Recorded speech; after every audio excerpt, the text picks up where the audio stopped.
Assalamualaikum warahmatullahi wabarakatuh.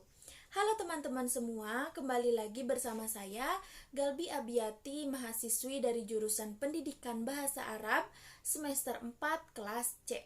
Nah, pada video kali ini saya kembali akan menjelaskan sebuah materi pada mata kuliah Metodologi Pengajaran Bahasa Arab. Nah, untuk materi yang akan dibahas pada video kali ini yaitu metode Thoriqoh Syam'iyah Safawiyah. Nah, yang dimana nanti kita akan membahas mengenai latar belakang kemunculan metode, karakteristik metode, tujuan metode, serta implementasi metode, dan tidak lupa juga langkah-langkah pembelajaran menggunakan metode Thoriqoh Syam'iyah Safawiyah ini. Bagaimana teman-teman? Sangat menarik bukan pembahasannya?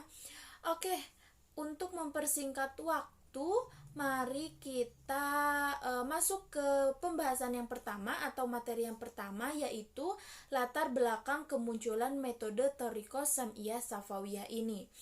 Nah, metode Syam'iyah Safawiyah mula-mula muncul di Amerika Serikat.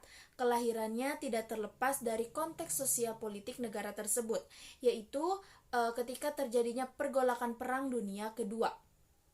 Saat itu Amerika mengalami kekalahan perang, maka untuk kepentingan kepenggalangan kekuatan baru, ia sangat membutuhkan personalia yang sangat lancar berbahasa asing yang mampu bekerja sebagai penerjemah agar bisa berkomunikasi langsung dengan penduduk setempat.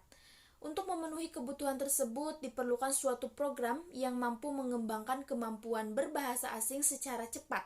Sebagai tindak lanjutnya, pemerintahan Amerika Serikat menugaskan beberapa universitas untuk merencanakan program pengajaran bahasa asing untuk para personalia militer yang mempunyai kemampuan bahasa yang diperlukan. Nah, itu dia teman-teman untuk latar belakang kemunculan metode Thoriqoh Syam'iyah Safawiyah ini.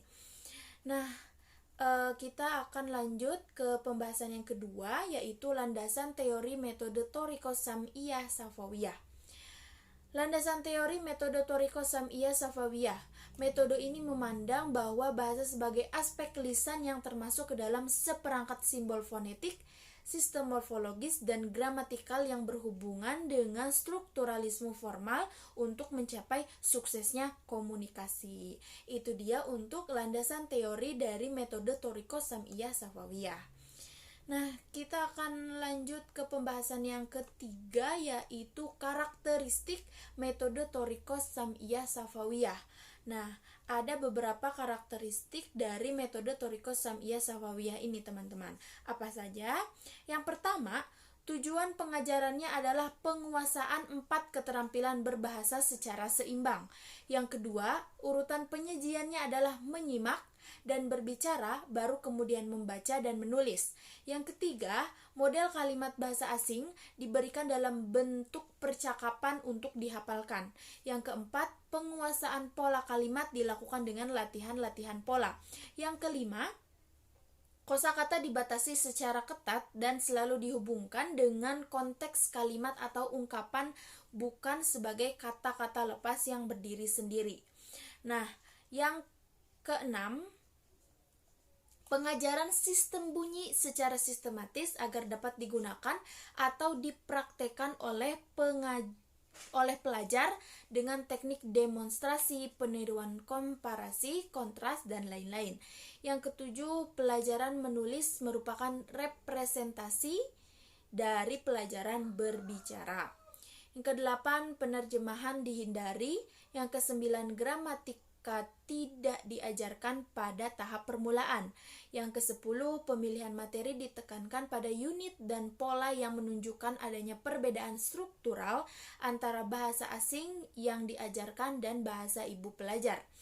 Yang selanjutnya, kemungkinan terjadinya kesalahan siswa dalam memberikan respon harus sungguh-sungguh dihindari.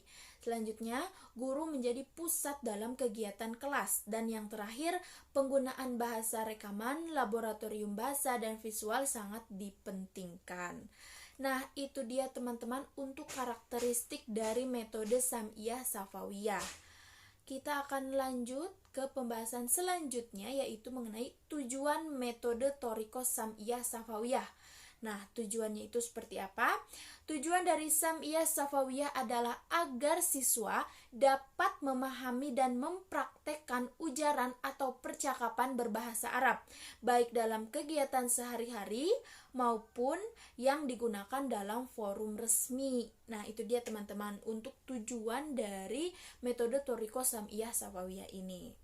Nah, kita akan masuk ke pembahasan selanjutnya, yaitu implementasi metode Thoriqah Sam'iyah Safawiyah, di mana ada peran guru, ada peran siswa, dan kedudukan materi. Nah, peran guru pada metode Thoriqah Sam'iyah Safawiyah ini sebagai sumber belajar sekaligus media belajar, di mana seorang guru itu memberikan stimulus sepenuhnya kepada siswa, kepada pelajar, seperti itu. Nah, untuk peran siswanya adalah siswa sebagai penerima stimulus yang diberikan oleh guru tersebut. Nah, bagaimana dengan kedudukan materi? Media atau materi yang digunakan sebagai satu-satunya sumber belajar, teman-teman, seperti itu. Itulah untuk implementasi metode Thoriqah Sam'iyah Safawiyah.